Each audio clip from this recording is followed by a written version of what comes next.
Sex has never been a huge thing for me, but since breaking up with a long-term partner, I decided that I would be more exploratory in terms of my sexual life.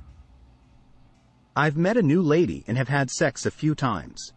I'm starting to really enjoy the act again. However, while having sex last night, I told her she was a good girl, while she was on top saying, "Give it to me, daddy."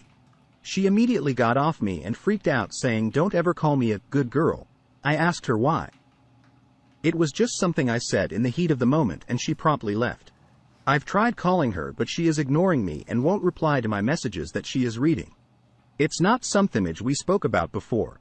We have been exploratory with each other and have set firm boundaries about what we like and do like. I'm quite confused by this and would love to know, would this trigger anyone else here? Comment. 1. The fact that she was 100% on board with calling you daddy and then freaked out when you called her a good girl is the most confusing thing I've ever seen. Give her space and time to open up to you about why it may have potentially triggered her so badly. If she never comes around, just move on. 2. This is what I'm thinking. Sounds backwards but also kinda makes sense if you have sexual trauma. As someone who struggles with these issues at times, I can wrap my head around this. She should definitely communicate this to him, and possibly hasn't yet because the relationship is still somewhat new. 3.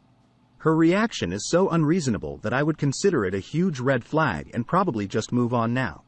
Especially with it being a brand new relationship. 4.